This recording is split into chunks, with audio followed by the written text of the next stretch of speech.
She went live?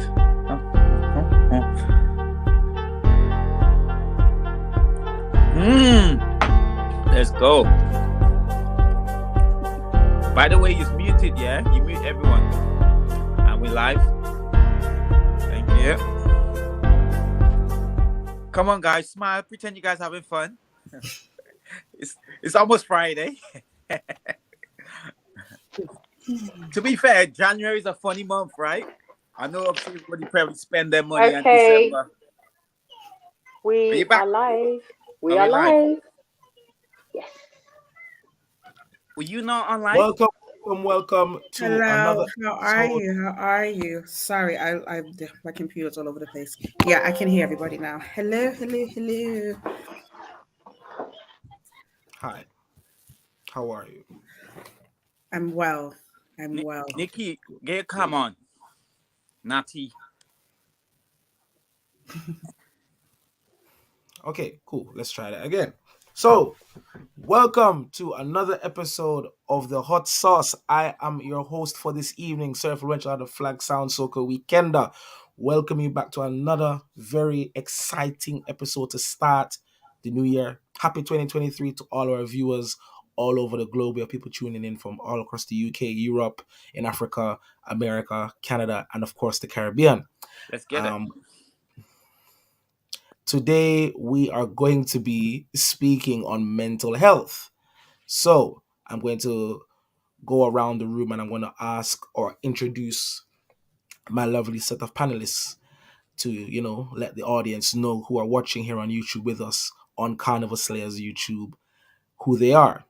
Once again, the topic is all about mental health and in particular, how Black men struggle with mental health. So, I have to give the disclaimer from now. Please, if you are currently or are potentially going to be triggered by the topic, please feel free to tune in later or not at all.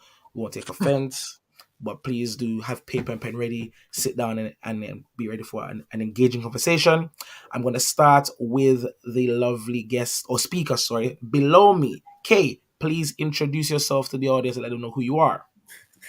Hi, my name is Kay or Carlene.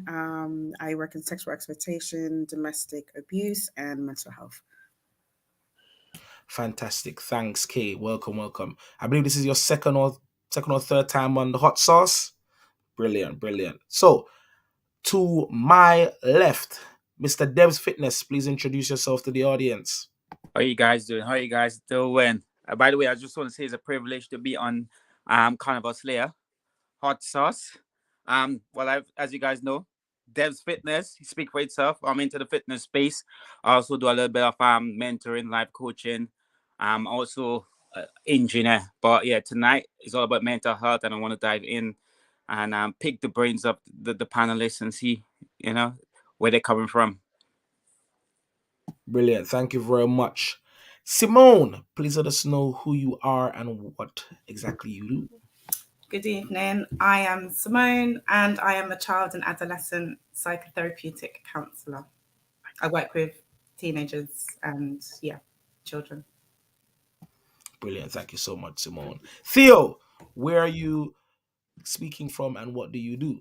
Hello, everyone. Thank you for having me. I am from Houston, Texas, but I live and reside in New York. I am an instructor at an international boarding school. I teach forensic science, biology, and integrated math. I am also a counselor and advisor. Brilliant. Thank you very much. And last, but by no means at all least, the elegant, amazing Alexis, please let the audience know. What an introduction. What an intro. So my name is Alexis Alexander. I'm a drama therapist and a CBT psychotherapist working with children, young people. And then in private practice, I work with adults and families and couples as well. Awesome. Fantastic. Can I please ask all the panelists to remember to observe the rule? Everyone on mute, one person speaking at a time, so we have a nice flow in the discussion today. So, for our viewers watching and listening in, welcome again. Don't forget to hit that subscribe button, click like, click share, comment. Do send in the questions.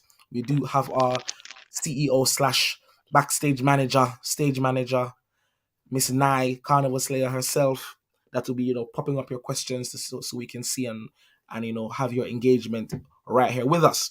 Nye, give us a quick introduction again, just to let people know, obviously, and also for the new viewers who might be tuning in for the first time, who you are. Okay, well, hello, good evening, everyone. Hope everyone is well and Happy New Year. It's our first Slayers Hot Sauce for the new year, 2020-2023. And I'm Nye, I'm the director of Carnival Slayers. If it's the first time you are joining us, welcome. If you have been joining us for quite some time, thank you for coming back. This is a very sensitive topic, close to everyone's hearts, I'm sure, definitely close to mine. And yeah, I'm very excited to have, a team of experts to teach me a few things. I'm here to learn. I'm here to understand more about mental health. I have worked, for my own experience, I have worked with people with mental health, having worked in the health and social care sector for over 10 years.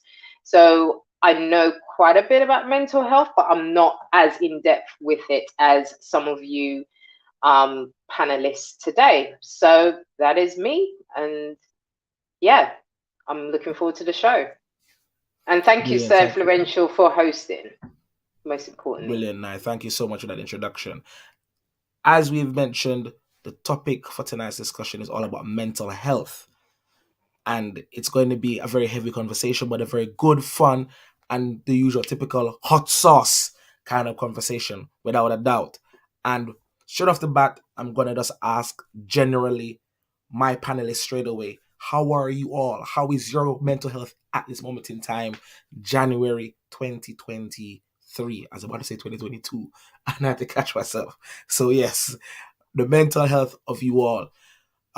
Feel free, whoever unmutes first. Dev, I can see you're unmuted, so go ahead. Yeah, well, guys, I just want to get straight into it. I just said mental health is something obviously I've been through myself. I know most of you probably been through it as well, and I would say it's a damn. I wouldn't say the word, but yeah, it's one of those ones that could cripple you. Let's put it like that. And obviously, we just had the Christmas season, and I know everybody had like their budget for the Christmas and that. And January is here, and everybody probably surpassed their budget. And finances is one of the things people go through with the mental health. I don't know about you guys, but that's something that I've been through as well. When you haven't got enough money, especially when you have family that need your support. That being said, but right now everything is good. Obviously, I plan for this year. So when it comes to the mental health aspect of it, I'm okay. And I say it's because of I planned for this year. So yeah, that's about it for me for now. Thanks, Dev. Much appreciated. Definitely can resonate with the fact that finances does play an impact on people's mental health, and especially at this time of the year where it's meant to be a time of giving and rejoicing and starting anew, so to speak. It does have an impact on people for sure. Let me hear from Alexis. How is your mental health at this time? My mental health at this time is pretty good. I think that I remember when we were kind of having discussions during the pandemic about the lack of carnival and the lack of space for us to get together as a community. And, a lot of people kind of laugh and joke about, what's carnival got to do with mental health? Like there isn't really, so a lot of people would think that there isn't a link.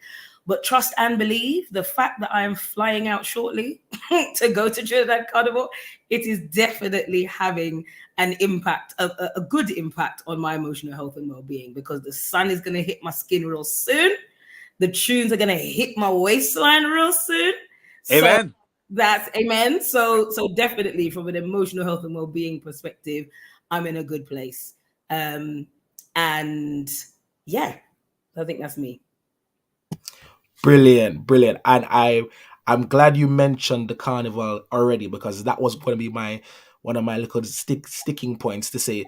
I'm very, very sure quite a few of you watching, listening in are going to be in Trinidad, so your mental health is going to be rejuvenated for sure. And I'm one of the very few people that are not going to be there in Trinidad unless I happen to find the money tree that all these artists sing about that they want to shake and pluck, and I can get to Trinidad, I will be there. But I'm sure it's going to be amazing, and it also again piggybacks off the idea and the importance of why so many people seek out holidays, especially in the winter months. They say there's that seasonal depression, that seasonal change, which definitely directly impacts mental health. No matter how much is going on here in the UK, in Europe, when it gets a certain time of the year, a certain kind of cold, certain kind of ice, certain kind of slippery, it's dark by 4 o'clock. It's crazy. So definitely, let's Oh, hear from Kay. Mine is short. I'm well. Positive. You put out there, positive. I'm well. love that. We By the way, love that. Mr. We love that. Influencer, I hope you're not going to Trinidad. It's not going to affect your mental health. You know? No, If it's it not. does, Definitely. DM me privately. We have a chat. Yeah, it won't. I'll be living vicariously through the many people like Alexis and Co. who I'll be sure to be meticulously watching their story to ensure I don't miss a bit of the sun, the doubles, and the rum. I love that. Theo, let's hear from you. Well, my mental health is fantastic. I had a fantastic winter holiday break. I went down and got some sun. I didn't get the chance to go to St. Kitts and Nevis, but I did go to Puerto Rico, and Puerto Rico treated me very well. We love that. We love that. We love Amen. that when the people can they might be able to get home. So, like you said, St. Kitts and Nevis is home for you. But you got close enough, which we appreciate that. So, people, if you're watching and you have the money, if you can't get to Trinidad, you can go to Saint Tropez or you can go to Tooting Lido. Just try and get somewhere. Get somewhere. Yeah, man. If you live in an Enfield, that is the top of London, just travel to Croydon. It's the same kind of amount of time, and you'll be fine. Simone, let's hear from you. How is your mental health? Thank you. My mental health is okay. I spent the end of the year in self-reflection, and that helped me to shift some thought processes, and it's helped clear energy, I guess. Energy, very important thing again. And I feel like a lot of people, they keep themselves in an energy, they get themselves in a bubble, and they don't want to make the effort to declutter, rearrange, and sort out their 2022 energy in preparation for the 2023 energy. Like so many of you have mentioned already, I'm well. Fitness. I've traveled or I'm about to travel. That is reshifting and rechanging the energy to allow for better mental health, better mental state. So, viewers and listeners, please do take these little gems on board. There'll be quite a few gems that are being dropped. I'm going to try and, interconnect them in so you can take note of them. And please, people, this is a very important topic. So, we're going to try and go as slow but as interesting as possible. Nai, let's also hear from you as well. How is your mental health? At this present moment, I would say it's fine. I'm fine. Got a few aches and pains here and there that I've started the new year with, so I'm not happy about that. But I'm in a good place.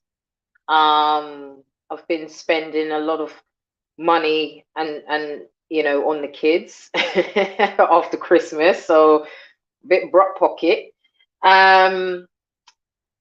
Otherwise, I've been in the company with a lot of amazing women these past couple of weeks. So that has helped with my mental health, and it's helped with theirs as well. So I've enjoyed good food, good company, some bants, and I feel like I'm in a good place at this present moment, and I hope this is the start of something beautiful for the rest of the year. Fantastic. Positive vibes, positive energy. That is it. Positive that is people. Right. So we're gonna therefore go in now more into the main or one of the main questions. So again, thank you all for giving your honest review and feedback and your genuine feelings of how you are at this starting point, so to speak, of 2023, ending 2022. The main topic or the main question in regards to mental health is the stigma around it. A lot of us, this is a general thing now, have a stigma towards mental health in our own little way, or we're overcoming stigmas, we're relearning, we're shifting, we're dismantling the stigmas. But why do we think these stigmas exist in the first place is the first question that I'd like to throw out there. And please, anybody can go ahead and, unmute and discuss why they think we have these stigmas in the first place. I'd like to start, if that's okay. I don't think there's a concrete, like a surefire concrete answer, but I would say, in my opinion, that there's a lack of modeling. And there seems to have been, like, over generations, just an acceptance of how we're supposed to deal with our emotions, whether that's silently, whether you don't acknowledge them at all. And I think our generation now are, I guess, a consequence of that, where things are getting too much and we don't know how to handle things. And so we're finding new ways to learn. And I don't think all of the information was there because it was gatekept by different societies. But in the West, it's like, even the British way of living, it's quite cold. It's not as openly loving and accepting. So the stigma it's been placed on the society, as well as in cultural communities. They didn't even know about mental health. So I feel like it's become like a shift in consciousness and a shift in wanting to learn about what's happening to us individually. And now I feel like that's now being modeled enough so that people can start identifying how they're actually feeling and what it means. Well said, Simone. Well said. That's a very, or those are very, very important points to definitely consider. How we are as a culture, as a people, and even within our massive culture, there are subcultures in there, and then it goes down to individuality as well. So it's very, very important to factor those in for sure, and how we're taught it, and why did we at some point in time overlook mental health or label it as something else?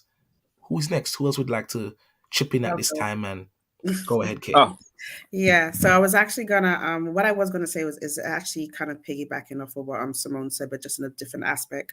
So if we look at mental health, because I actually did another live about mental health about in the Black community and how we look at mental health. So if we think about culturally, and I'm gonna speak from West Indian culture, is that there's not an acknowledgement of mental health because of what certain people say. So it's not all that person, has schizophrenia, that person's crazy, that person's mad, that's a madman walking down the road, not understanding that actually that person has a mental health issue. Or, oh, why are you looking sad today? Fix up your face. That person's actually depressed, ADHD, whatever it is. So because of the labels that has been attached culturally to certain things, nobody then wants to be labeled that. We also know, especially in the Black community as well, we have a low rate of people actually going to the doctor and checking out mental health symptoms. So when these symptoms are happening maybe from early age and they get worse and worse and worse, they then go into crisis then later on because certain things wasn't addressed earlier. Why? Because we don't want to go and then ask for help. And that's also culturally as well. No, we're strong. No, we can do it. We have to keep on pushing. No, we now know about exhaustion. So it's about not saying that they didn't know mental health was there, but it's about accepting actually it's okay not to be okay. We are taught to continue and to strive and things like that, but don't understand that when you keep on doing that, you kind of have the adverse effect. And we know there's a lot of mental health in, our community that is still not being addressed. So definitely we have to link culture into that as well. Thank you so much, Cave. Dev, please, let's hear from you as well. Yeah, I just wanted to piggyback off Simone. She did mention obviously the culture, and that's a big thing. I just wanted to tap into the belief system. I mean, growing up back in the Caribbean, and I know most Black people as well, we have that belief system that we as Black people, we should be complaining, we should be, have that persona that we could like do it by ourselves. And at the end of the day, like we as Black people, we need to be able to seek help when we need it. And that's the thing we constantly think like we as Black people we strong because we got that like slavery mentality. Like back in the days, like in slavery time, like the Black people, they didn't have no one to go to as well. Like the white people was obviously the supreme and they were in charge. And as a Black man or a Black slave, we never used to go to the white man and complain. Sorry. Yeah, they never used to go and complain. So we have that belief system in ourselves. We just program within us. So that's why we don't really complain. We just keep it to ourselves and just deal with it. But as Black people, we need to be able to speak out and seek the help and advice we need. And that's going to help us through the journey as well. Thank you so much for that. The very, very, very, very, very potent statement there. And it's definitely true. We have a lot of, as they call, generational trauma and stigmas that we are processing and dismantling now. And to some extent, it's kept us alive and well and strong. And it also, again, it ties it to carnival. It shows itself in how we revel and why we celebrate mass and why we, indulge in certain practices to keep ourselves afloat and keep our mental state intact. So again, carnival slayers, we have to find the ways to incorporate the carnival into, the discussion in some way. So Alexis, let's hear from you as well, please. What are your thoughts on to why we have this stigma? And it's a double question, but I'm breaking the question into two. So first the stigma, then we're going to go a bit deeper. So stigma-wise, I think I was even thinking, starting this off when you were asking the question about how does everybody feel? And I was thinking to myself, if anybody here actually wasn't feeling very good, I wonder how able we would have felt. And this is a general kind of wondering, how people would have felt to openly, after everybody's gone, yeah, I'm well. Yeah, I'm flying out. Yeah, had a great Christmas. Da, da, da. Like after everybody's done the yes, I'm feeling well, whether they're not or they are, if that makes sense.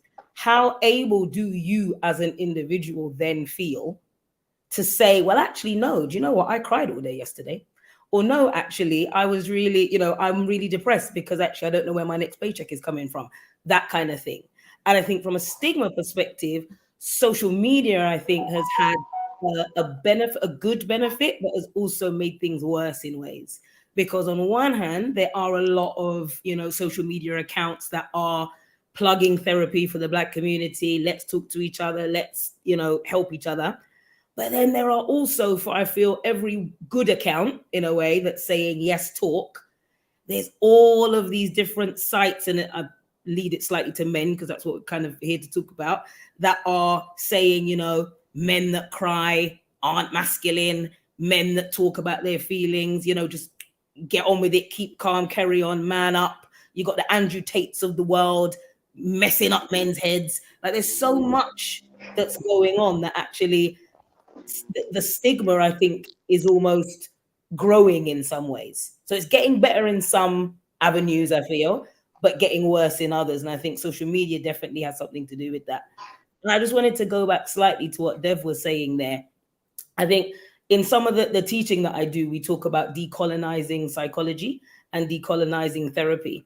And this idea that Black people or the Black community or whatever, maybe, there's this idea that we don't know about mental health or we don't know how to talk and stuff like that.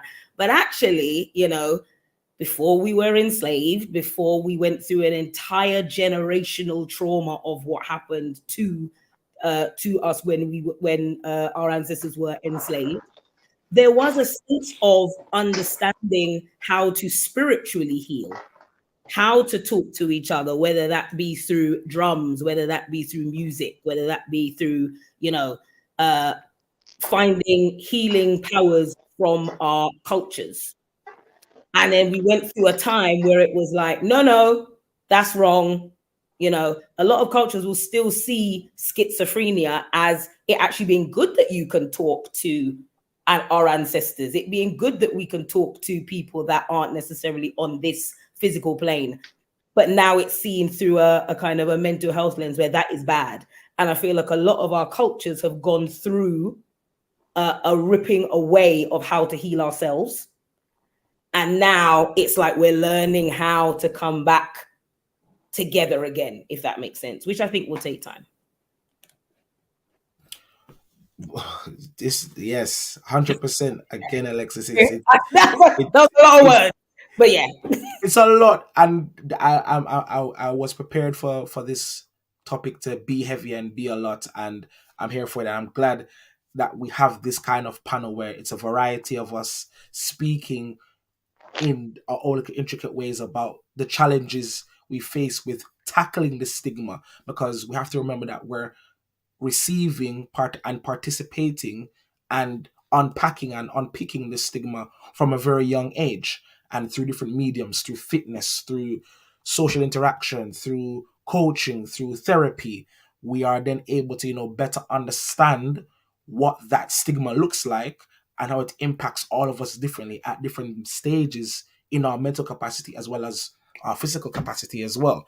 I um as you subtly mentioned, Alexis, just a moment ago, that when I asked all of you, how are you, Dev chipped in and said, "Oh, I hope you're good, Sir Felicia." And I didn't say how I was, and I am currently now in a much better mental state. The last 6 months of 2022 was very, very heavy and hectic for me, and the stability finally came in the last, say, 6 weeks of that year. And I give thanks for that in terms of both finances and housing, and then with the lovely support of a few people in the scene, it was good to be able to keep afloat to some extent. And now 2023 is starting promising. Obviously, it'd be great to say, yeah, Trinidad, I going, but don't worry about Trinidad. There's many other trips to plan and prepare for, so we give thanks for that. So my mental health is in a much better place, but at one point it was in a very, very low point. So I can definitely appreciate and understand that it's not easy, and it's not that for me. I don't have an issue with acknowledging or speaking on the mental health. It's just like, well, if I tell you, what are you gonna do about it? You can't do nothing, because most of you are dealing with your own, as they say, battles or issues. So very few people can actually help. So what am I speaking to you for? Because I can see that. I can talk to myself, but that's just me in particular, because I am who I am, and I know what I know of myself. So yeah. And this is, and obviously we're not, this is not, this ain't therapy today, but I think this is, and I think Simone and me are probably thinking the same kind of thing. It's like, that leads us directly into that conversation. And what I really don't want us to do here today is generalize, but from a Black male perspective, with Black, those who identify as male clients that I work with, that is a lot of the start of it. Like, well, what's the point me kind of saying that this is happening because you can't do anything? And I think that sometimes, again, is the stigma. It's like, well, okay, I'm going to sit here. I'm going to tell you that I'm upset. You're going to rub my back and say, oh, I hope it gets better. And then we're going to keep it moving. And I think that kind of continues as to why people don't seek the help, because they feel like, well, what are you going to do? And that piggybacks right into the next part of the question, which is how or why in more detail do the Black men see a stigma in seeking therapy? I personally, I don't know if I see a stigma in seeking therapy. I think for me, it's more of a thing of, well, when I'm having the conversation with said person about the issue or about the mental health. For example, I'll give a very personal example. Years ago, I first felt that a very unusual heart palpitation. And I said to my Mom, there's this weird beating pattern to my heart. No, man, you're all right, man. You're a young boy, man. You're good, man. Totally ignored it, blanked it. Not blaming her, not her fault, but, Caribbean parents, if they've raised you a certain way and you're still eating and living in that way, nothing is supposed to do you. Well, nothing wrong with you. I'm not Caesar. I'm not having seizures or anything like that. So nothing wrong with you. You're good, man. I'm me sick, and then it's like, oh no. Then it's only years later. It's like, wait, hold on. This is serious now. I'm laying in bed and I'm struggling to have proper heartbeat. Okay, no. All right, go hospital. Oh no, there's nothing wrong with you. We've done the checks. It's like, okay, well, I'm not too sure, but anyway, thanks. So it's like when you have those kind of moments, it's like, well, imagine now for mental health, if I've come and I've tried to speak to or try to have a conversation where I can't now fully express why I feel how I feel, or what are the things that are triggering me to feel how I feel. And then you're very, what's the word, blanketing or dismissive. It's like, well, what's the point of speaking to you? And then you get the men now that turn it into music, and we're seeing it in everything in the music now. For example, there's a current phase in the dancehall space where it's called emo dancehall. It's very emotional. It's very depressing. It's very everybody's, oh, they're upset. Oh, the people are bad mind. People are wicked. You can't trust nobody. And it's like, hold on, where's this? This is dancehall. We need some happiness. Make we dance. Make we sing and joy. But no, these people are expressing their mental health through the music that a lot of people can relate to as well. So that is probably one of the reasons why there's a stigma there, because I think for men, they might feel that, well, because men are quote unquote, oh, solution based. Like, here's the problem, solution it, solve it. And if there's no immediate or quick or successful overall solution for the problem, then it's like, there's that problem there, there's that disconnect. Theo, I'm gonna jump straight to you as you have returned, just to say, why do you think men have some sort of stigma with seeking therapy when it comes to their mental health? First, it could be possibly pride, for one, and then also, two, it's not taught for men to truly go and get help and assistance. I'm just learning myself to go and seek therapy for myself, and that it's okay to go and speak to a therapist or a counselor to help me become a better me. Growing up, our father was kind of in and out of our lives, but we never discussed anything about seeking professional help. It was more so, if you have a problem or something, you get on your knees and pray.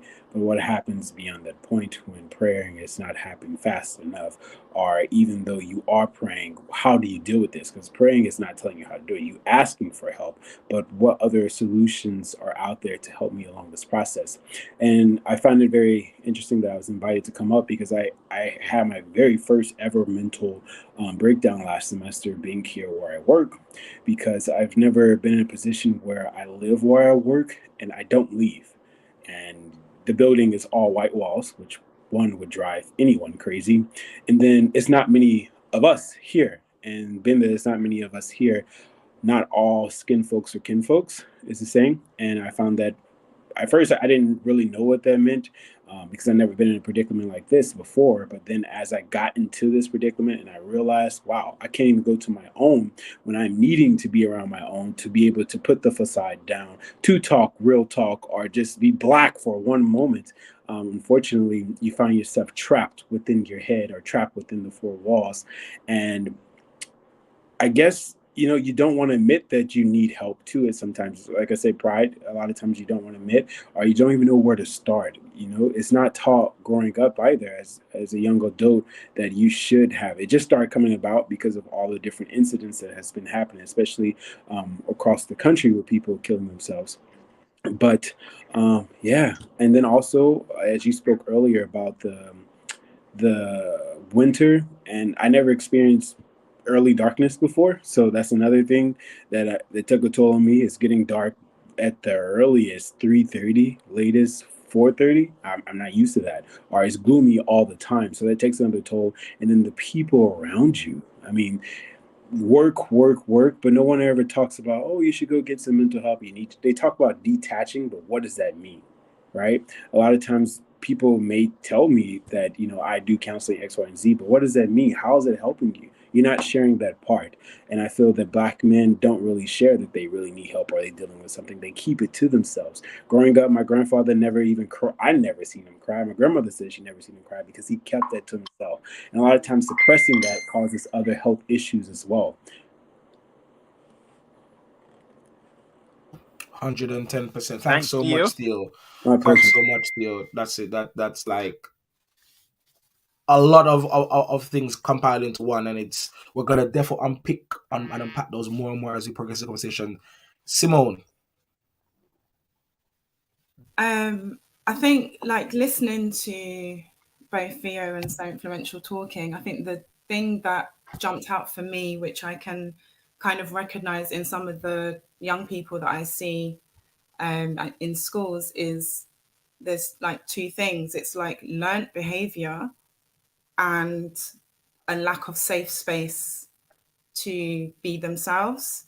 And I think the two combined creates like a combustion of all this energy and emotion, and you grow up not knowing what to do with it. So you mask it, and or you don't believe that it's important enough to talk about it, because that's when your parents or your carer is saying to you you're fine, then there's a dismissive element, and so you tell yourself that, oh, okay, I don't trust myself then, because what I'm feeling is not real, because they're telling me, who I trust, they're telling me that I'm fine. So you stop trusting yourself, you stop connecting with your own self, your own feelings and real raw emotions, and you start to dismiss them as well.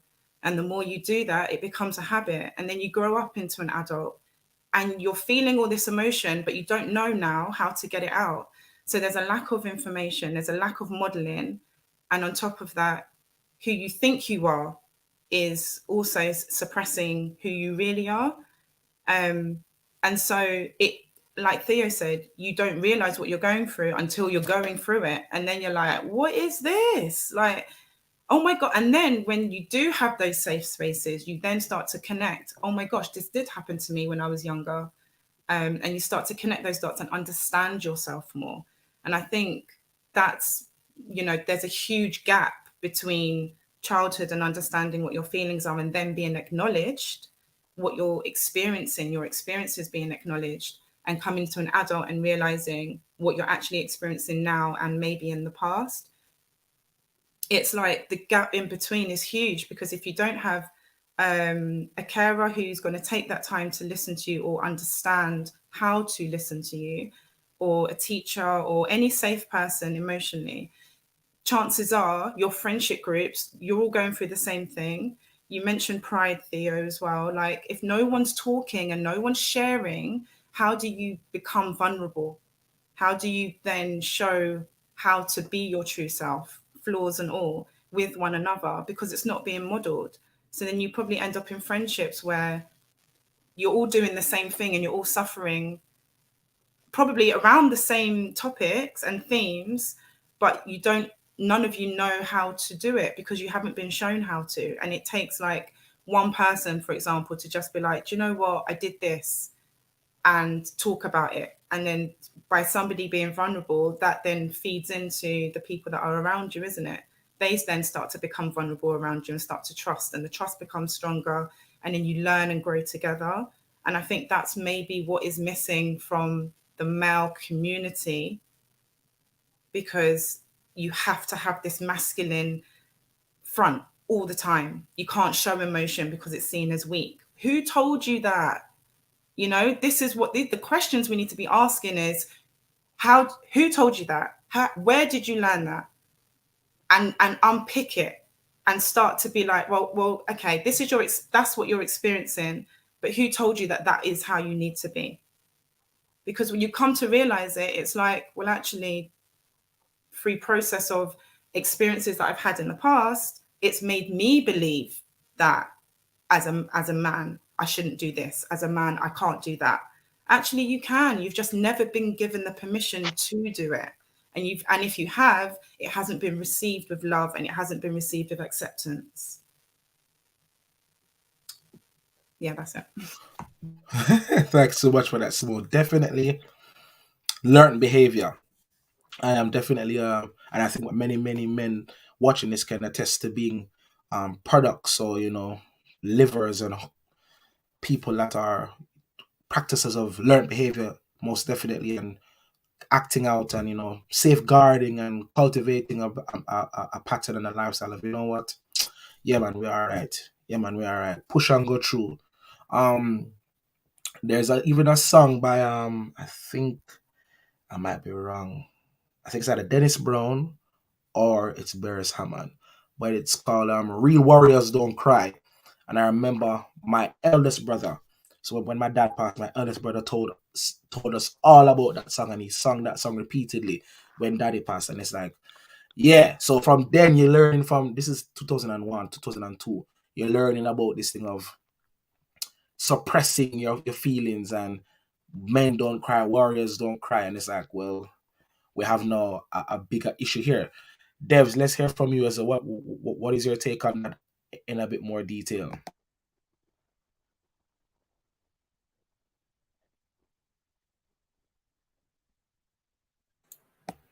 I You're on believe you're on mute. mute.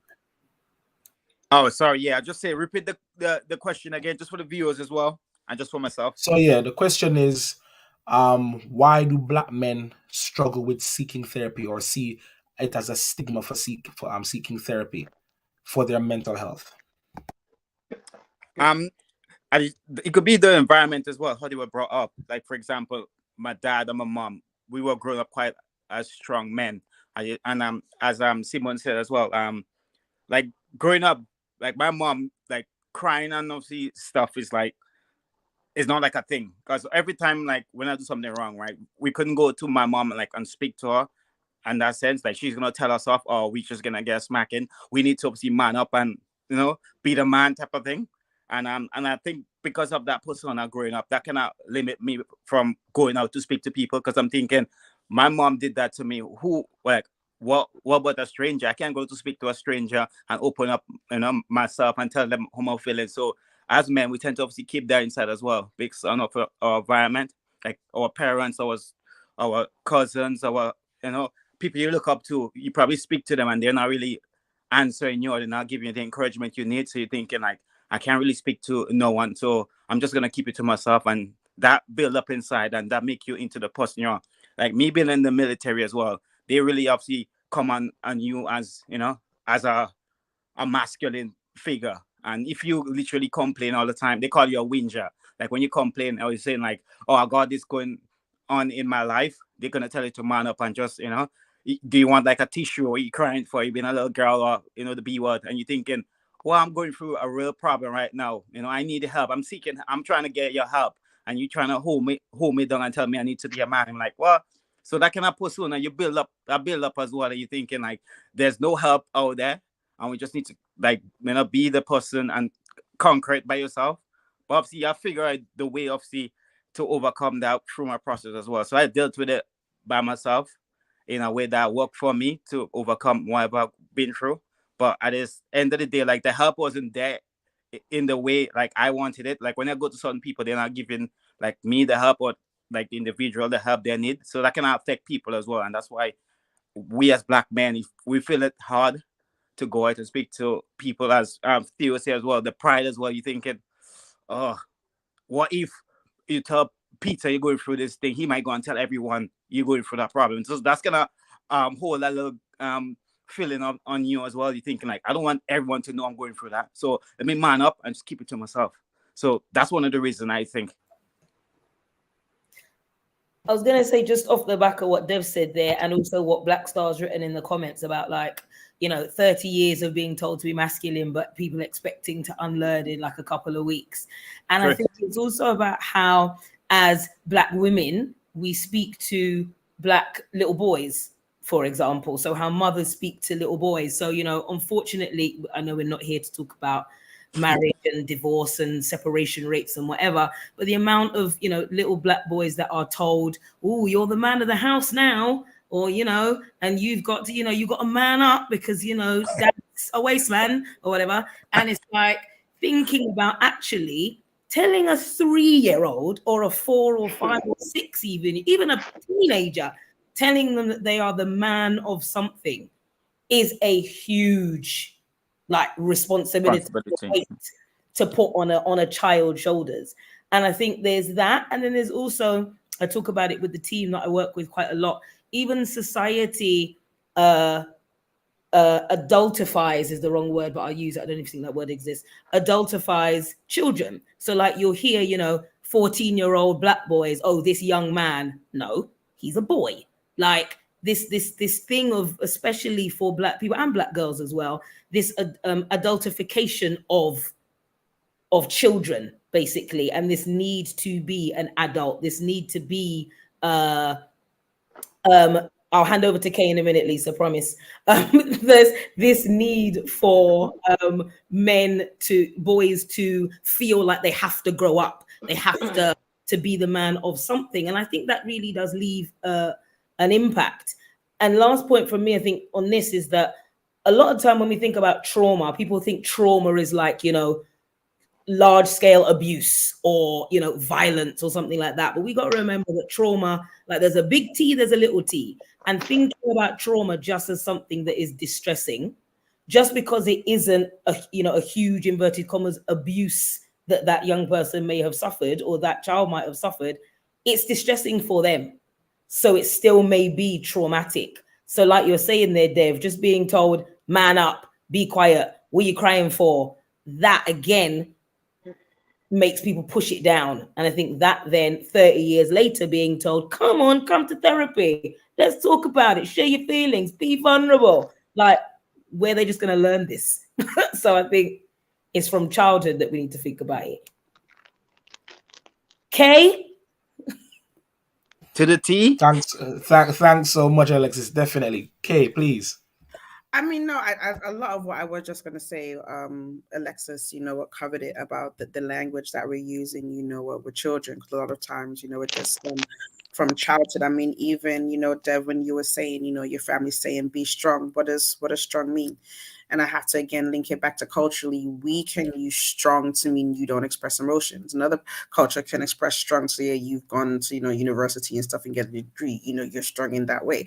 So, yeah, when you're saying be strong, and strong means not to show emotions, like somebody else said, you then get to a certain age and now you want to share emotions, but you've been told if you do that, you're actually not strong.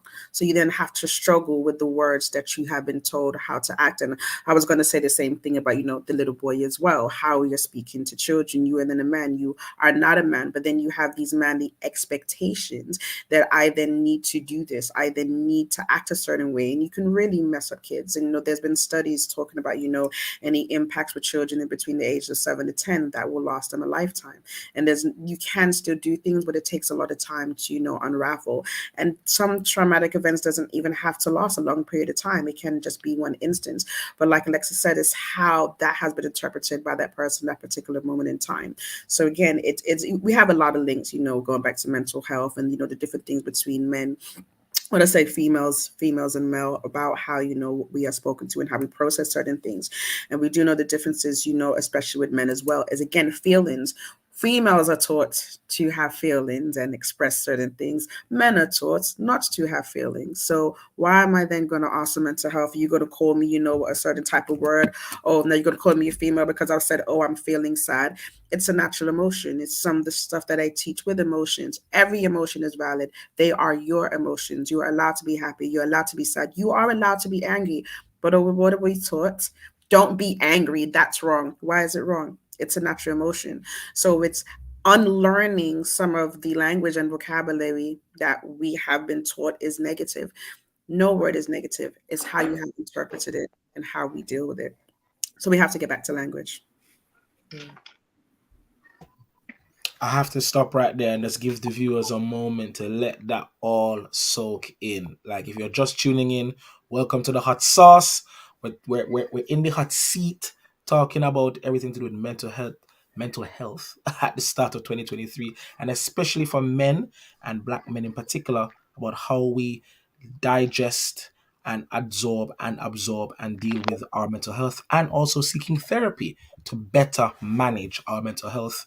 I have an amazing panelist here, or group of panelists here with me, and we are really getting stuck into the glitz and the glams of, supporting and validating and uplifting our people, because the mental health that impacts men has a direct correlation to how we engage and interact with the Black women, and back and forth. So it's definitely important to always keep mentioning that for sure as well. So it's great to see that all of you are, still showing the parallels between the two and how they impact each other, which is brilliant to see. Sorry, can I just go back very quickly to what you said just there, real quick, about anger? So anger, a lot of the time is one of the only emotions that men and, you know, black men are allowed to show. So like if a black man is angry, it's like, oh, okay, cool, we get that. But it's like the other emotions, like they're not allowed to show those, or they're more confusing as to why they're being showed. And a lot of adolescent males, a lot of adolescent boys that will come in, black boys specifically, will come in because, you know, the school may have referred them because they're angry. They're lashing out. They're dashing things around the classroom, blah, blah, blah. And a lot of the time, if you actually take the time to sit and talk to these boys, a lot of the time it's depression. A lot of the time it's anxiety. It's not wanting to look a certain way. So let me puff up my chest and let me fling a chair. When actually they're probably going through quite a lot of different things, and it's coming out and showing itself as anger.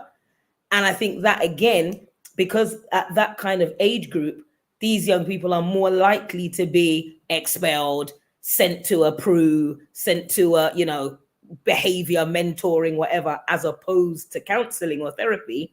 I think that's why we lose them a lot. So then they're just tagged as angry. And then they might get some anger management or something, which again is just targeting them as angry black men. And they just get older and older and older being told they're angry. And they've never learned that that emotion that they were feeling was actually possibly depression. Sorry, I'd have to piggyback off of you now. Sorry. Can I piggyback as well?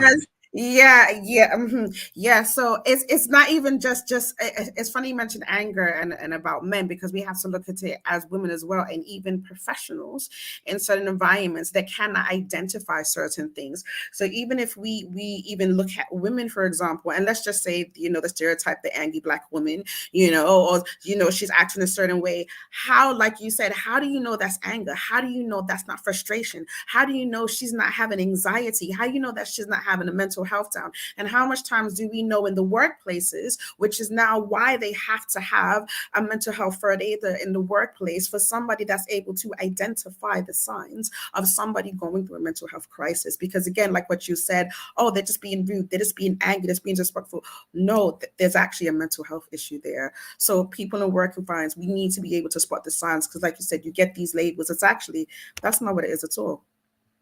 Quickly, sorry. And a bias, because what's happening is, especially in my experience anyway, like your feelings aren't considered enough for someone to want to understand you. They just rather pigeonhole you, and you're not humanized until you start crying, basically, and that's unhealthy, right? And what I see in some schools is that the black boys and girls, they're not humanized, and they just see them as these, like you said, these rude, disrespectful, naughty children, and no one's standing there saying, okay, wait, what is happening to this child? What is this child going through? No one's standing there and trying to work out that, or understand even, that your behavior is a communication. The child is communicating something, and they don't have any other way to communicate or cry out for help other than these disruptive behaviors. It doesn't mean that they're rude and, you know, and angry. Even anger is a secondary emotion, right? But it's the easiest way to express something and gain attention. No one's there, not many people are there to say, hang on, this isn't them. They don't need to be excluded. They just need somebody to be able to help understand them.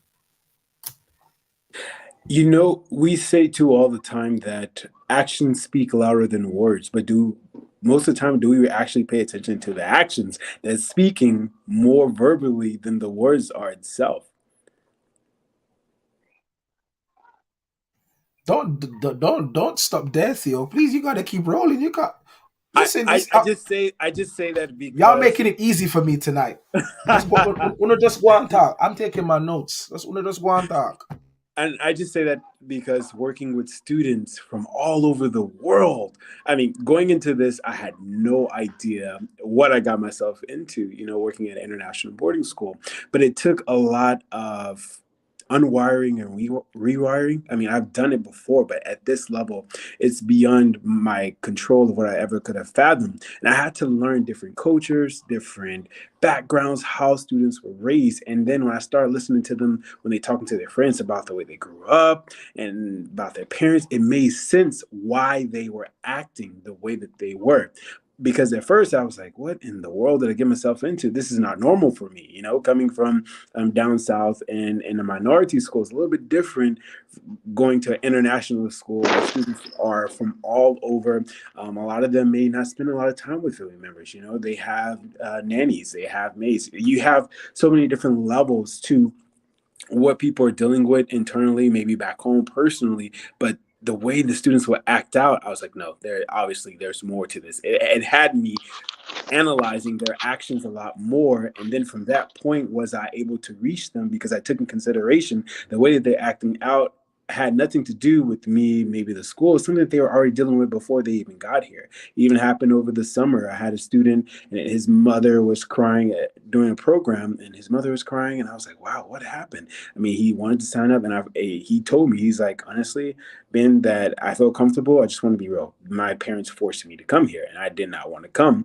And we had this long talk that I didn't want to come, X, Y, and Z. I just wanted to be home and help them, do X, Y, and Z. But the mother wanted him to be a kid and do kid things. But the kid was like, no, I don't want to go to school. I don't want to do this. So I realized sometimes, we're forced to do things and we have no choice but to listen to our parents because, they say parents knows best, X, Y, and Z. But sometimes it's not the case. The parents are still learning how to be a parent as well as learning themselves, along with you as a young individual trying to figure out who you want to become. What are you trying to become? And a lot of times we miss the fact to actually teach ourselves how to digress from all of this. What are we experiencing? What is this call? And then communicating and sharing it. We are in this world to share and communicate. A lot of times I believe that the fact that we start separating and not really conversating and coming together is where the disconnect kind of come from. Because back then, especially when I listened to my grandmother, she used to tell stories about how they would come together. If someone had a baby, they wouldn't judge the situation that it was out of wedlock or whatnot, but they would come together and help one another. And if they needed a shoulder to cry on, men don't really come together as much. They come together to show each other their egos. I mean, sometimes in the gym, I don't see people actually encouraging one another. It's like, who can look better, who can lift more weights, but let's get down to the nitty gritty, right? Everyone comes to the gym for something. For me, I go to the gym because it's an outlet. It's a way for me to digress, right? I'm using my actions louder than my words because I realize it's the way I can take this energy that I have balled up and I don't know what to do with it and let it out. And a lot of times we find a way, like you guys said, to sit down and talk and figure out what really is going on. It helps alleviate the pressure on top of the lid of the pot. Word. Drop some fire in the chat, guys. Come on, guys. Cheers. Yes, we love that. It's definitely good and insightful to hear the different opinions. And again, where I feel like, I don't know for Dev or Theo, but this is definitely feeling like a nice of the therapy session. I can see Kay, Simone, and Alexis really getting into their therapist bag, and they're just giving us the free, because this is them, this is like overtime, they're using their work skills and they're giving us some therapy. So They're giving viewers us and some listeners, gems. yeah, giving us some gems. So viewing, tapping, please make sure you have pen and paper, or you have a second phone to write your notes. It's hot sauce, and we're talking about everything to do with mental health. And following on from that, the next question I want to ask is, do we feel that Black people's trauma is, or has become, or is, or was desensitized in the terms of social media, films, entertainment, and just day-to-day experiences? Yes. Go ahead, Yes. Alexis. No, I just answered the question. Yes. Okay, yes, Why? definitely. Why? All right, just yes. So in the sense of because earlier I think a few of you mentioned that the angry Black man and the angry Black woman, and I feel like that is one of the main things that is used to desensitize our trauma, our experiences, and our moment to express our frustration. I think Kay mentioned frustration, or Simone mentioned frustration as well, and a lot of times it is frustration, and Even Yeah. another person example for me, when my godson was much younger, he's 6 this year now. He grew up around older children, so he automatically plays more boisterously, more energetically than the average 2 or 3 year old would, because he grew up around 7, 8, 9 year olds. So when he's now gone to nursery, how he's used to playing with other children is not of his current age. So what the energy and the exuberance that he's exhibiting, the nurse is like, yo, this picnic's rough. This picnic's too aggressive. This picnic's, and it's like, no.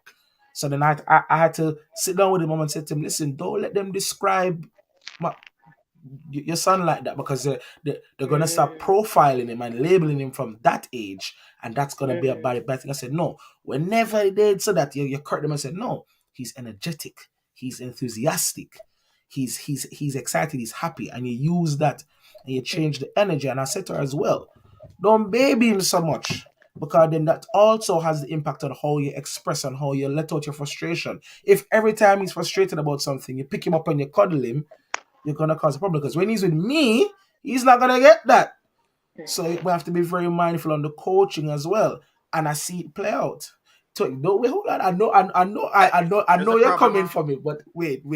I know you're coming for me. And the reason why I said that, I have a good reason why I said that, because when I had the privilege, and I use the word privilege because time is very limited for someone like me, and to get time to spend with my godchildren, and especially my only godson, is always amazing. And I was able to take him on one of his nursery trips to a farm, and the feedback was amazing. Oh, he was so well behaved. He listened, and I was like, okay, good. Then he went on the same kind of trip with his mom. My God, hell and high powder, upset, crying, kicking, and I was like, how did you handle him? How did you deal with him? How did you deal with his frustration? Did you cuddle him up and or did you speak to him? Did you allow him to understand that, okay, you can be upset, but listen, you don't need to cry, you don't need to scream, you don't need to kick. So again, I feel like that also helps with the mental state, because it's how are we teaching or coaching our children from young to express themselves in a way that is, what was the word, cohesive to the wider, community, audience, environment, people that they're around, so that way they don't get the angry black boy, the angry black girl stigma attached to them, which can sometimes have a negative impact on their, interaction with people. So Alexis, yes. I feel me and Simone were possibly going to go to the same thing. So maybe, Simone, do you want to go? And then okay. The cutoff. Can I go for him, please? Please, sorry. All right. So we kind of have to go back to, because you kind of contradicted, with yourself. And again, this is why we have to look about what we were doing. And I'm glad that you mentioned a situation and how in a situation the young person acted differently. So with you, and I have to use words because I got to break this down. So with you, the child displayed a certain behavior, right? And then with the mother, they displayed another behavior. So if we just look at the event, could it be that that child did not feel comfortable enough to express how they felt about being there, whatever was going on? So that is why they acted a certain way with you, but felt more comfortable to display their uncomfortability, which is why they acted a different way with the mother. Now, just going back to vocabulary, you've said when they was with you, they were well behaved. So now you're probably defining somebody that's not kicking and screaming, that's not expressing the moment as being well behaved. And when they're with their mother and they're kicking and screaming, that could be expressing emotion, but you're saying, oh, they're misbehaving. So this is what I was saying. We have to look at vocabulary, what we're using. Why are we defining a young boy expressing emotion as misbehaving? Maybe he actually didn't like the day and they didn't want to let you know, so they kept quiet. And actually inside, that could have been a traumatic event for them because something that happened. So now when their mother's bringing them there, they're like, I can't deal with this. I'm frustrated. I'm angry. Oh my goodness, look at them. So it goes back into what we were saying before. We have to be careful about when we're looking at certain things. Is it that they're just being rude and don't want to listen, or is it that they're trying to express? And again, like we have said before, if we're not being trained a certain way of how to express emotions, when we're then looking at people misbehaving, it's like, okay, the only way I can express my frustration or my anxiety or my uncomfortability is to just yell. How about, why are you yelling? How do you feel? Right? Speak, right? Okay, even if you can't speak on the words, where are you feeling it on your body? We know that depending on how you feel, it affects your body differently. We know about, well, not we know about, but CBT, right? Do you understand that type of therapy? Tell me how you feel. What makes you feel uncomfortable? Why did you behave that one then? And it could be a simple thing. They scared of trees. Who knows? Right? But we have to be careful about words. Okay, I think I'm done. Head over.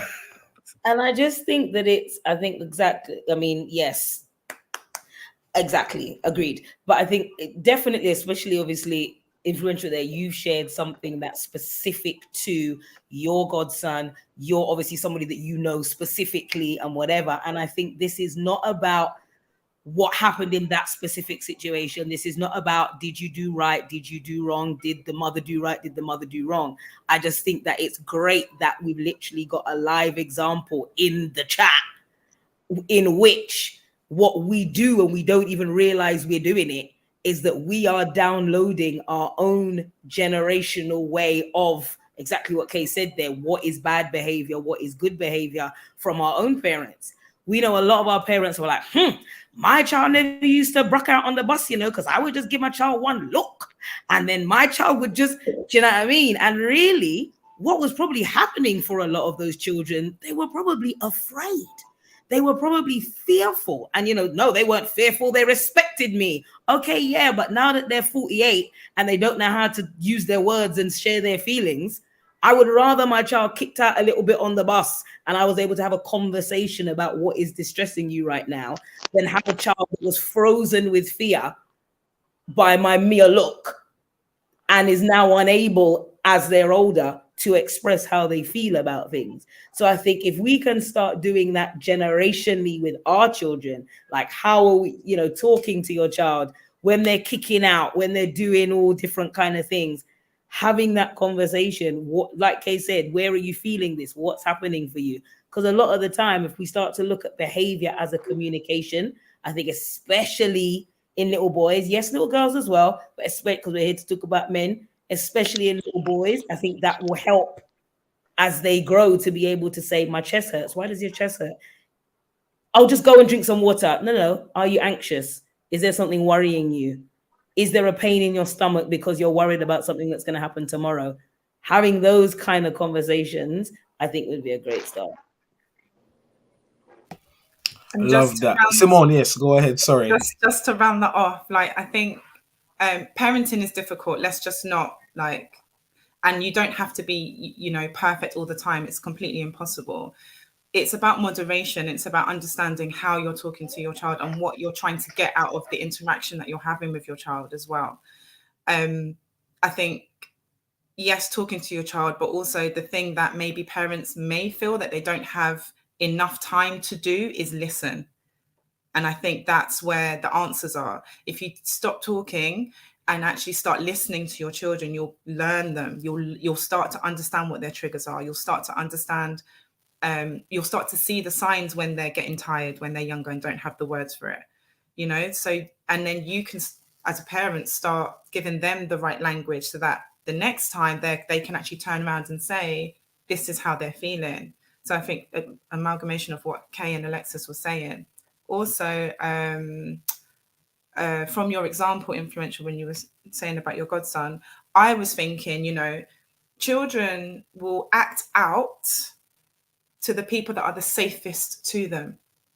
And the safest people to them are the ones that allow them to have this free expression.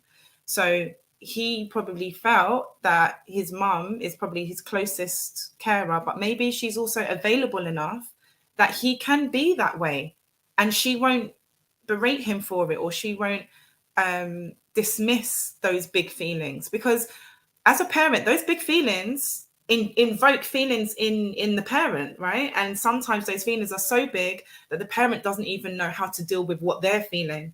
And so that comes out as frustration, also anger towards their child, which then creates this whole other cycle, which then stops that child then expressing themselves. And like you said, Alexis, with the look, I mean, I had that. I was in pure fear of my mum. I could, me chat back. No, thank you. It just wasn't a thing because I was scared. So I was a good behaved child in school, but that was because I was scared of my mother, which has a whole other range of issues as I grew up. So it's a case of moderation, boundaries as well, like so your child understands. Can I just say something quickly after Simone? Mm-hmm. Okay, great. It was something both that Simone and Alexis said, and then actually Theo had mentioned something as well about actions. One of the things that as well we know that children will watch adults. So your behaviors as well, they can see, even though they may not say certain things. So if you are going to tell your child to open up and express feelings, if you don't do that and they can see you don't do that, they're not going to do that. So I know how I was raised. A lot of my family is emotionless. They have emotions, but it's like there was not that thing. So you cannot tell me express how you're feeling if I know I'm seeing my mother's stress or I'm seeing my auntie's stress and they're not being open. So again, when we are parenting, we kind of need to be transparent as well. I mean, I'm very transparent with my daughter. I mean, I'll be like, listen, I am not feeling great. She'll be like, what happened at work, right? I am feeling like this.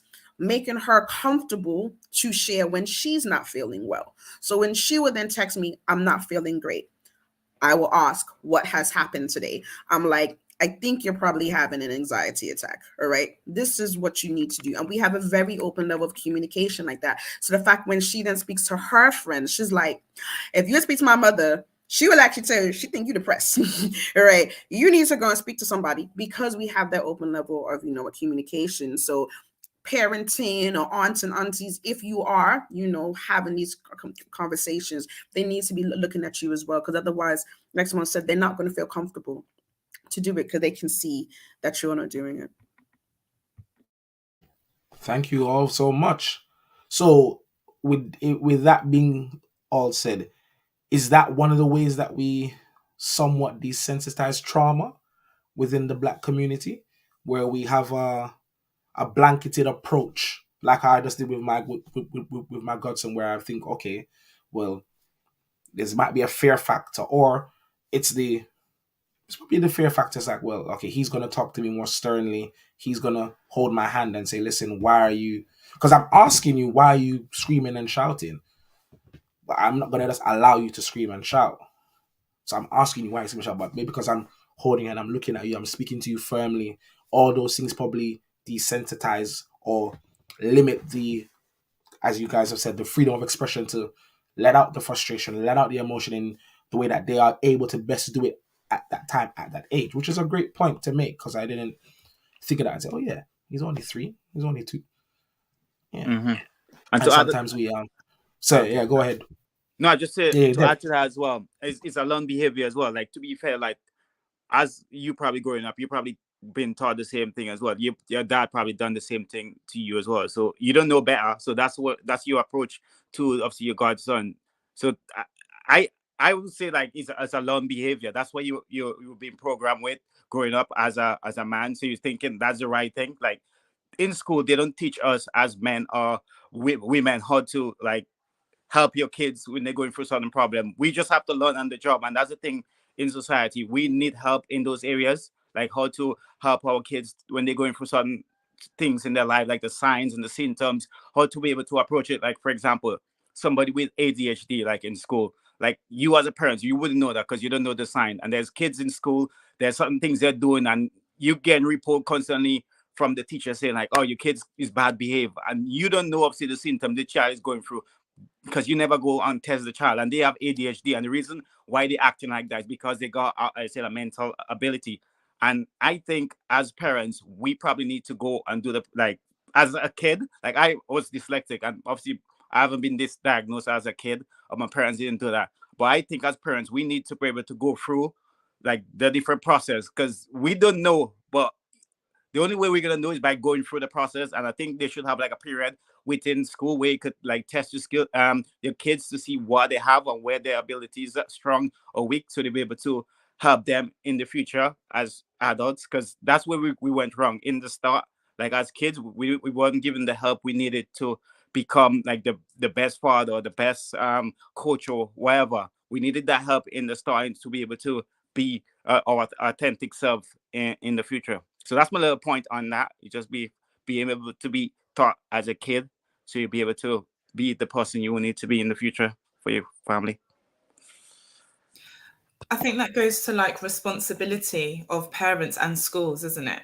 I think the more curious you are about the children that you teach or the children that are in your home, you know, as a parent, you should know your child, right? You'll know when your behaviors are changed or there's like a slight difference.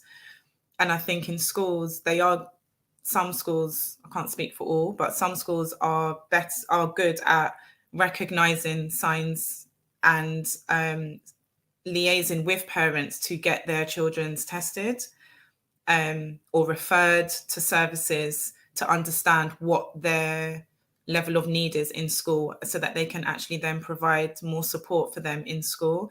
Obviously, not every school has the funding to do that.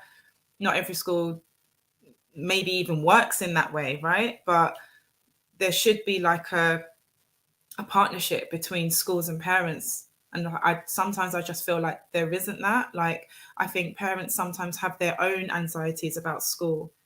And then it's become this huge gap between, well, I'm the parent, that's the school, you're there 9 till 3, and then you're my problem when you come home, kind of thing.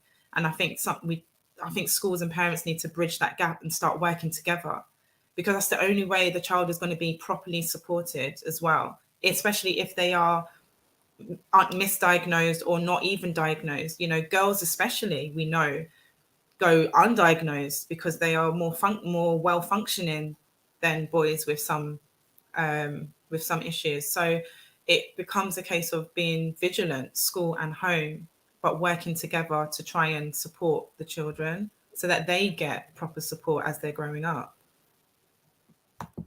I even wonder there as well in relation to, you know, Theo talking about working in an international boarding school and thinking about, well, actually, if, you know, talking there, Simone, about that link between parents and school. And, you know, I have lots of conversations with like homeschoolers, unschoolers, boarding school, what's okay, what's not okay. And I just, sorry, influential, I'm asking a question, but like, I just wonder, Theo, like, as in, what's that like in terms of boarding? They're away for weeks, months, whatever. Well, it's interesting. Honestly, it's funny you asked the question. I just spoke to a parent today. He came to visit my classroom. He's like, yeah, I remember you. I saw you when we did the parent conference. And I asked, well, how often do you speak with your son? He was like, well, I speak to him maybe once every 2 weeks, once every week. So I found that some kids speak to their parents all the time. Some kids don't really have a relationship with their parents. Some kids, parents just sent them away because of certain issues that they didn't want to deal with or face, and they just sent them. Some parents don't even want to get their kids, actually tested because they don't really believe in certain disabilities, right? Or abilities that can help with their disabilities. So you do find it that a lot of kids are feeling some type of way or have these emotions and they acting out in class. They just don't feel like being here because of certain situations as such. And being that we are so far away, we do have services where they're able to go and see a counselor and get the help that they need, which I find is great. But I thought about, as we were talking, that wasn't implemented in my Black high school. You didn't really have somewhere where you can go and actually talk to someone, in a sense, because even the teachers are like, you're acting out of character because of X, Y, and Z. You need to get it together. So you had no choice but to pull it together, or you get written up because you are been disrespectful, right? And so you go to detention, and then that's just indoctrinated over time. But I realized being cared is actually needed to have a mental health break or a mental health day, because it's just so much, especially when you're separated from your family or you don't have a great relationship but don't have no one to depend on. These kids end up being each other's support groups, right? They tell each other certain things and they depend and rely on each other. And for me, I literally tell them, hey, this is your safe haven. You can come in here. If you feel some type of way, just let me know. I understand. You can take a break, right? I understand you may not do work. There are times I don't even feel like being here, right? I'm like, yo, what am I doing? And I respect you guys if you just tell me. Be honest. I won't know if you can't tell me. I can't. I'm not a mind reader. There's no possible way for me to know, especially being that I don't understand your culture to the point where you able to communicate with a person that is from your same country and understand your culture that can help you. So it is tough at times, especially last semester. It was definitely tough because there was just so much at one time. But I believe this semester will be a lot greater because I know now or who I need to be. Right? It's one thing to be my best, but in order for me to be my best, I need to be. So I took this opportunity over this winter holiday to digress and give myself the mental health that it needs to be my best as an instructor and teacher and as an advisor. Because a lot of times these kids, I know we have teaching, but at the same time, once I'm done teaching, I'm still here on campus with the kids. So they also need a family member, right? Or friend. I'm not saying I'm just volunteering myself, but I understand because sometimes I don't want to be in the room. I'm in the hallway into the lounge and there's kids there. So at that point, they become like my younger siblings or cousins, and just talking. And most of my conversations are always, no matter how I'm feeling, it's enlightenment. I'm always going to speak life into them regardless of how I'm feeling, because at the same time the energy that I'm putting out is being reciprocated back into me, so I'm able to keep going as well. Because for them, I know one student said that he had been here since the summer all the way until December. So he hasn't seen his family a long time. He didn't talk to his family a lot. And just going back home is something he needed because this was just draining him a lot. It's just draining because a lot of these kids come from where they had certain freedoms, and then you get here and you have to follow rules and order. You don't understand why. It is not expressed to you why. I think once you explain, as we go back to communication, honestly, I believe we can never not communicate enough, because at some point with communication, there's still something else you have to learn on top of that, right?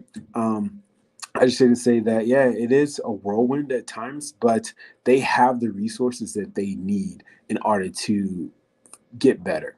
If that does come up, or are they in a certain circumstance where they can't really shake it? Yep.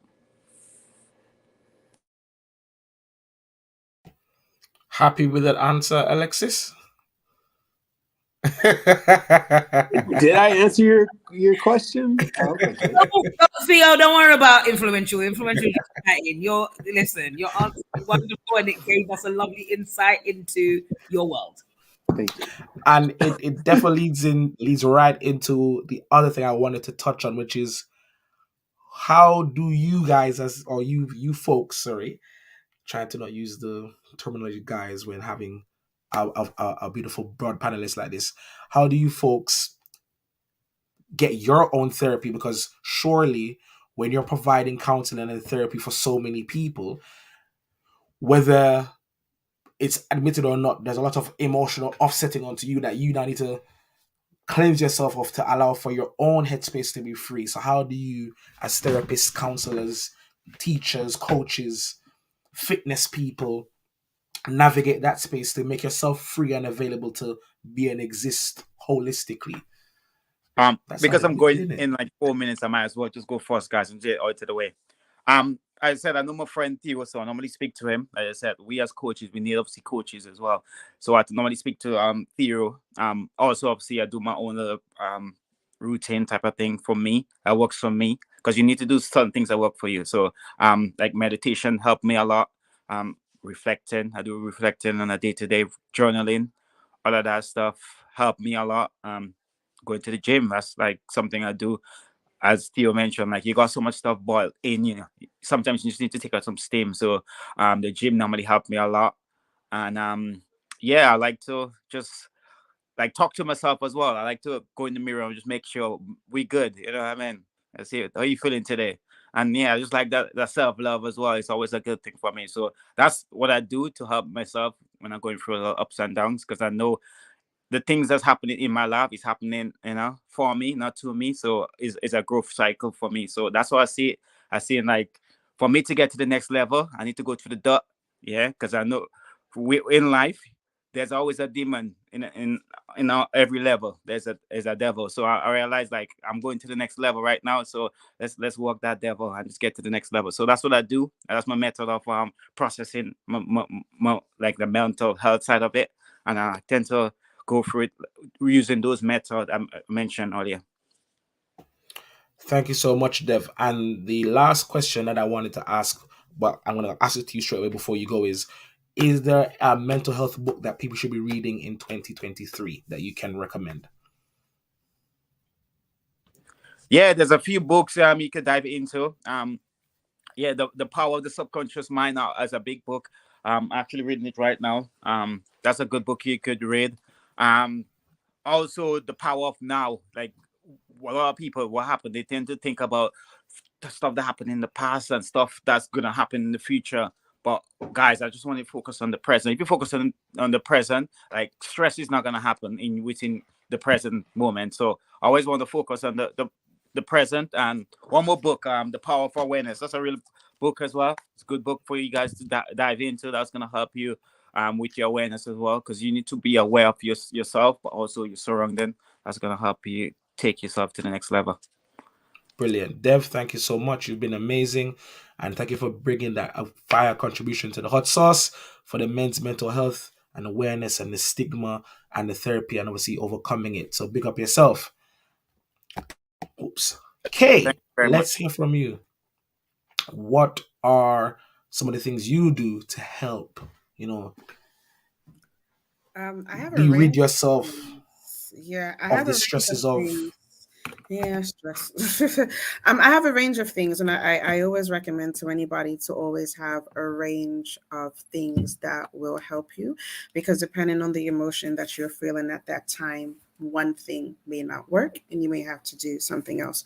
So what I do every morning just to keep me level for the craziness is I always have some type of diffuser with me. I'll even take my diffuser if I'm going into the community as well. So I'm a person, I work off a different scents. So depending on how I feel, I may have like lemon and peppermint, spearmint. I'm not giving them in my recipes, or another a sense as well. So I work a lot with that.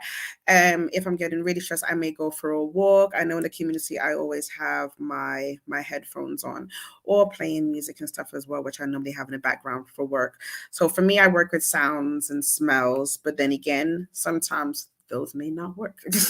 So then you look for another outlet, like I paint and I draw and stuff as well. So I always believe you need to have your own collection, and don't let anybody tell you what you need to be doing. I see a lot, on these platforms like, oh, go for a walk or read a book or go to the gym. That doesn't work for everybody. And you that person may not be able to go to the gym because they have some physical matters. So I always tell people, you tell me what you like. You tell me what makes you happy. Let's start making a list. It's not for me to tell you what to do, because what I like to do, you may not like to do. I can bring my diffuser into the office sometimes. I'm like, what's that smell? I'm like, it's lemon. And somebody plugged that out one day. I had to plug that right in because then they stress me. So now I have to de-stress, right? So you choose what you do. Obviously, don't do it when you're feeling angry. Write down your list. What are things? What are my go-to? And do those things. That's why I try to take myself out once a week as well, to also then break up the stresses of work, making sure you're taking yourself out. People talk about, self-care and things like that. How are you taking care of yourself? It is a very individual thing. Love that. The self-care, the diffuser. When you were saying diffuser, I thought you had something like this, I thought you had like a little candle that you bring to work and you just light it quickly. But you're talking about it that you plug into the office. No wonder they plugged it out. You're muted, darling. You're muted. I was saying it's still small, but I have like 4. So I have one in my bedroom, one in my living room, one in my kitchen. And then if I need to go travel, it's put up in my bag. Oh, it's small. No. They come in with me because you never know what matters you're going to run into. And I need to... No fire, water, and essential oil. Mm-hmm. Mhm. And I'm glad you mentioned that last bit of asking the person what they want, because oftentimes we like to throw things that we subconsciously like and we know a few people might like at people. And hey, like sometimes when I tell people meditate, they're like, meditate? What am I meditating for? What's that? And it's like, well, I've offered a suggestion. But especially when the person themselves can't offer me anything that they want to do out of what I know they normally like to do. It's like if your normal three things are to go for a drink at Las Iguanas, eat Thai food, and shake your ass on the beach in Jamaica. Well, you can't do none of them three right now. So shall we try something else? And sometimes that comes across nice and it works, sometimes it doesn't. So it's very good to recircle it back around and say, you know what? It's your mental health. What works for you? Shall we try a walk? Shall we walk together? And sometimes people want to do the walk alone. And there's so many different options and variations. So that's great there. People, viewers, please, I hope you are taking the time to make the notes. This is phenomenal gems being dropped that will definitely help you or someone you care about and appreciate. Definitely. And thanks to our watchers, Michelle, who's been dropping the gems. Can you please remind us of that book for the children and how to communicate with them in their mental health? I think that's the fox, the mole, and the I don't want to say the wrong thing. Yeah, but big up. Who would also like to go next and give their, how do they deal with their own therapy? How do you provide for your own therapy and self-care? So as a therapist, anyone that's a therapist will have something called clinical supervision. So you'll have to meet with a supervisor to talk about your cases, to talk about the clients that you work with, because part of any training is about how to think about how that impacts on you as a person. Because obviously you have to think about your daily life and you can't be taking those things with you, kind of thing. In drama therapy, we talk a lot about de-rolling. So sometimes you walk into a space as a therapist, you put on a particular coat or a particular jumper or a hat or whatever.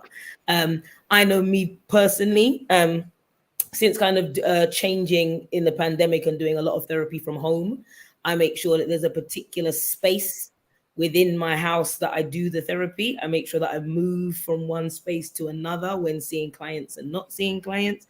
I change clothes, even though I might have been in my house. I make sure that I see clients in different clothes than I sit in my house and watch TV in. So it's just about that change of energy and that change of space. That's really important, whether it's you're seeing them from home or not.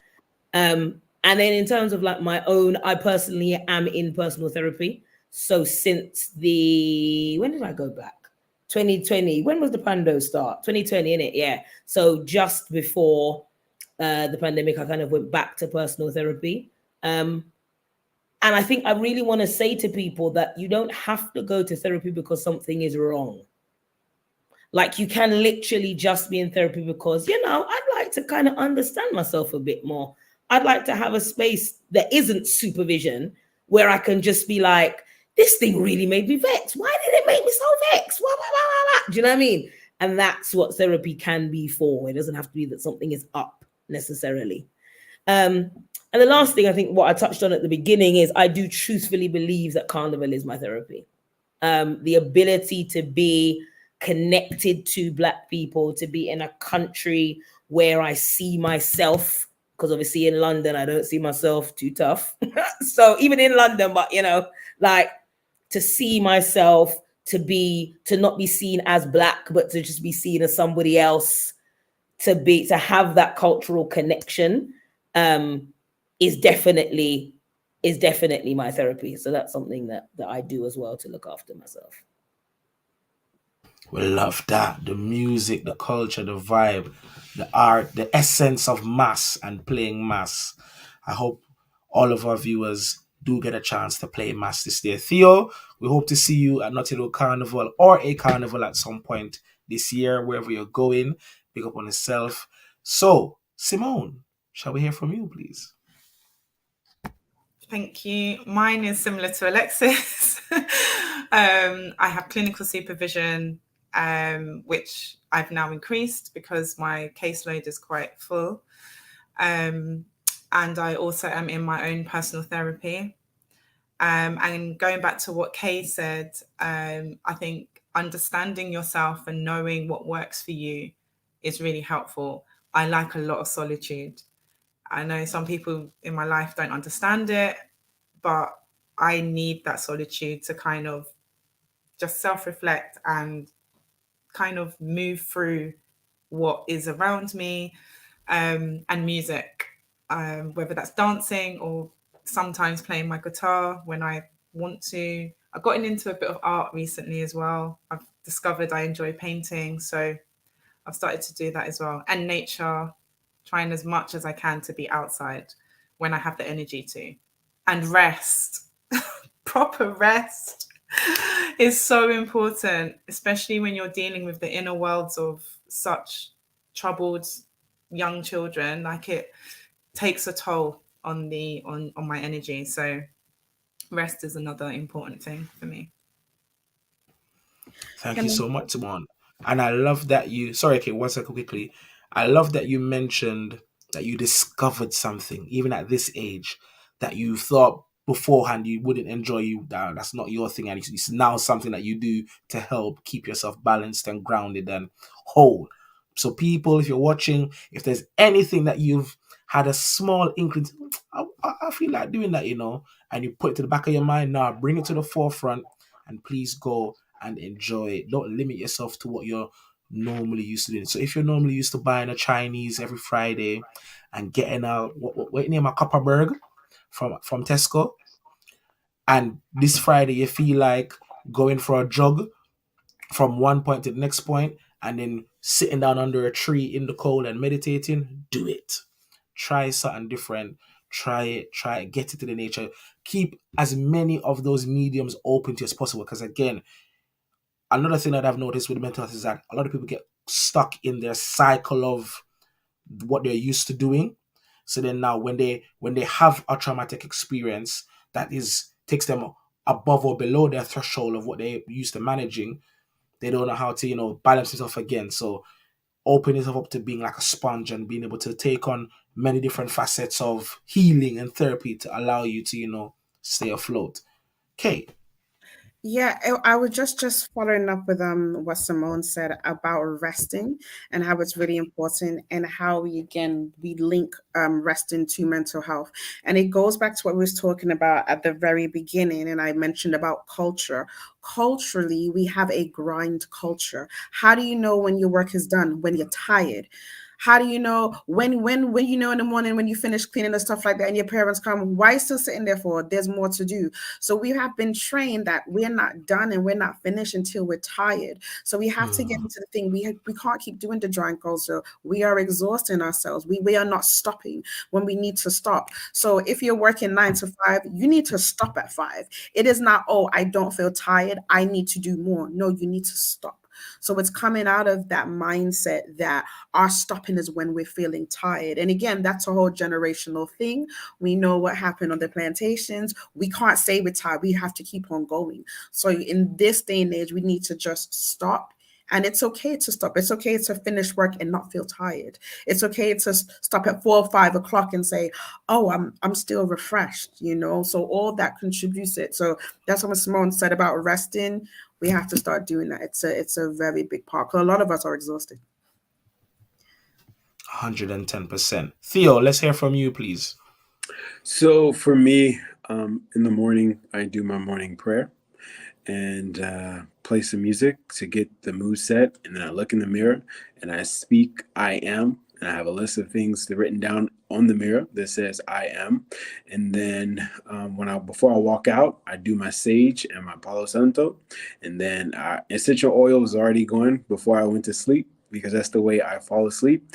I am a plant-based vegan. I also love to feed myself living things, not chemicalized things, because I also believe in just researching myself that a lot of times also is what we eat that's also having an effect on our mental toll because of the chemicals in the food. So I refuse to feed myself more of that negative energy when I'm vibrant. I want to hide. We're black, melanated. If I go outside and the sun is what recharges me and wakes me up and takes the negative energy away. I just imagine when I'm feeding myself healthy things and how I feel about that. And then also too, before I go to bed, I don't go to bed sad or upset. I may have reflected, but I go to bed laughing, and I go to bed have written out my gratitude. I write at least 10 things that I am grateful for before I go to sleep, to just illustrate like I'm grateful. Whether it was struggling, whether I had a bad day, I say thank you for that bad day, because in that process I was able to learn from it. And then I tell myself tomorrow's even going to be greater. I do a lot of reading,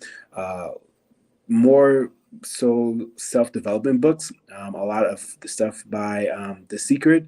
I do a lot of those books. The Four Agreements is another one, and another book called Success by Napoleon Hill. And yeah, that's what I do. And I love to sing and dance, and also cook. So that's how I keep myself elevated and uplifted. Been in New York, there's many places I can go to listen to live music, woke up if I wanted to, and then also eat very great, healthy vegan food. We love that. We love that. We love that. Nai, let's hear from you. How do you keep yourself grounded and balanced in all the grandeur that you do? That's a really good question. And I haven't been so good at getting some me time, if I'm completely honest. I feel like I'm constantly doing something. I'm constantly working. I'm not working, then it's with the children. Generally, I don't meditate, and I know a few people have recommended that to me.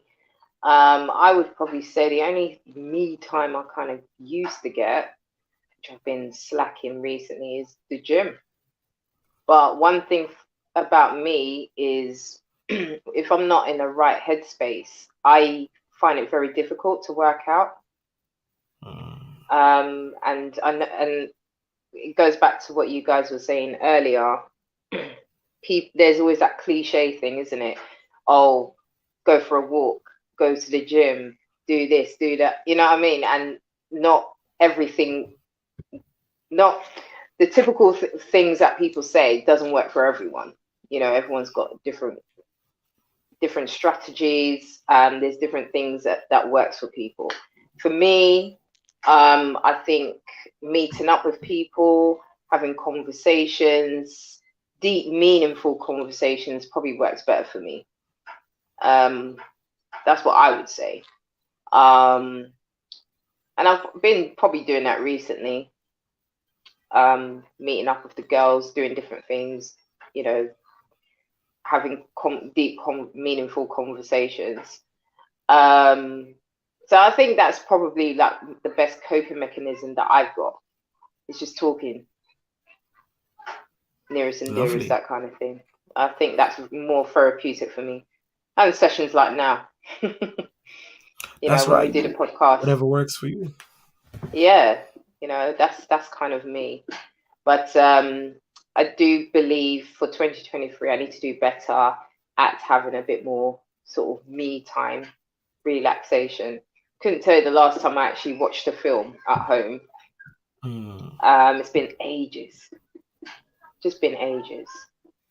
And also, yeah, shopping. I quite like shopping. That's quite therapeutic. But I ain't got no money. So I can't do that at the moment. Don't worry, 2023 abundance of money coming for all of we. So 2024, Well, I hope so. we're outside, we're shopping for flights and clothes and spending money for all them carnival. Trinidad 2024, say aye. Aye. Everybody say aye. Lovely. I'm praying for me as well. I need to be there. Or else I'm gonna get a cousin from the band leader in Trinidad car. I did say 2023 and now I don't reach, so my God. But People, speaking of which, influential, sorry, quickly, even though you're not doing Trinidad, is there any other carnivals that you might be doing this year out of interest? I have begun planning for St. Lucia. St. Lucia is calling my name. Grenada is definitely there. I'm craving a Bayesian boat ride. So I'm not too fussed about crop over per se, but I just want a real DB Bayesian boat ride on the MV Dream Chaser. So I'm lucky just to fly in just for that, and then I'm gone. Cause with work you have to pick your holidays wisely and spread them out evenly. So, and possibly Vinci, I really, really want to do Vinci, especially after the whole thing with the volcano. Um, in recent years, I really feel like we need to pump and really push into that, because we know the carnival as a socio-tourism, ecotourism thing does help generate a lot of money for the economy for each country. So it's important, especially for someone like say Vincent, to get that, that love and support. So fingers crossed I can do all things, and if the plans I have in mind go smoothly, then yep, we'll be there. So yeah, that's the plan, and it's good. This has been a great conversation. It's good to get the viewpoint of specialists, therapists, coaches, counselors, lecturers, teachers, fitness people that Definitely. are able to really stimulate and help us to better understand our mental state and better engage properly with our mental health to ensure that we are giving and receiving for each other in a great way. And it's nice to hear how you all individually sustain yourselves as well. And Alexis and Simone, I forgot to ask you to please kindly state any mental health books that you would recommend for 2023 for our viewers and listeners. I was thinking, for the purpose of this podcast, I was thinking of How to Do the Work by Dr. Nicole LePera. I don't know if some of you have heard of her, but she has a really good way of helping you understand yourself through your behaviors and connecting it with maybe some difficulties that you might have had in previous years. And she kind of gives like some tools to help you understand yourself and how to move through those difficulties, your traumas, but she does it in a really gentle way and it's really informative. And I was thinking like like even the like men seeking therapy, like it's a personal journey and not everybody's ready for it. And I think you can't force somebody into therapy. They have to be curious enough to want to actually understand themselves. And that's how they end up in therapy, to be honest. It's not a given, but having books that can help you understand about yourself more might then shift mindsets, and then they might then become curious and want to then have their own therapist. But the book is quite insightful. Nice, thank you very much. Alexis, any book recommendations for you? So the one when you asked about it earlier that first came to my mind is a really, really, really old book called The Body Keeps the Score. And the only reason I say that is because I think a lot of our mental health difficulties could show themselves physically first. And I think that actually reading that and thinking about how our feelings show themselves in our bodies would be helpful for us to know. So I'm not just my stomach's just not hurting. Actually, maybe I'm anxious. My head's not just hurting. Maybe I'm feeling sad, angry, So something like that. And then I feel, especially from the Black community, any books, I'm not going to say anything specific, but any books that highlight what gaslighting is, what racial gaslighting is, I think in 2023 is a very important thing and a very important concept to begin to understand, because I think a lot of our mental health in the Black community is worsened because we are in predominantly white spaces where we're being told, nah, that's not racist. No, that's not this. No, you're not feeling like that.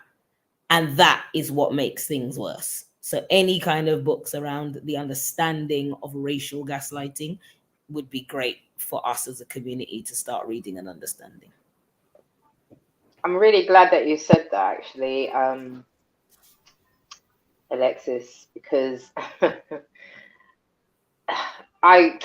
the amount of trauma that I've had over the years being in the workplace, especially, yeah, as a Black woman, but also trying to get your point across in, maybe a team meeting or just, certain situations and stuff. And the way that I feel I've been treated so differently in comparison to my white counterparts.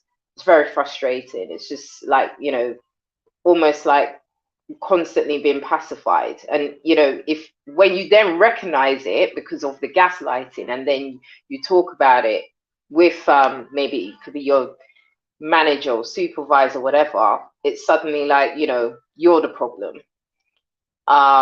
So books like that, yes, it's good for us, our community, but it's also good for these damn people in these white corporations. Just saying. 110%.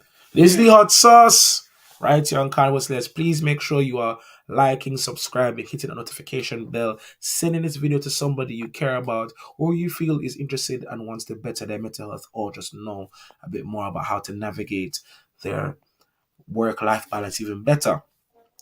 I've been your host, Sir Influential, at the Flagstone Soca Weekender. Of course, don't forget about Soca Weekender, coming up very, very soon in October in Portugal. And my lovely panelists here, Simone, Alexis, Kay, Theo, and of course, Nai from Carnival Slayers. We are here giving you all the gems you need to better your mental health. So book that flight, go for that walk, sing, dance, try some vegan food, and we'll see you in the next episode of Hot Sauce by Carnival Slayers. Take care, folks. Thanks for tuning in.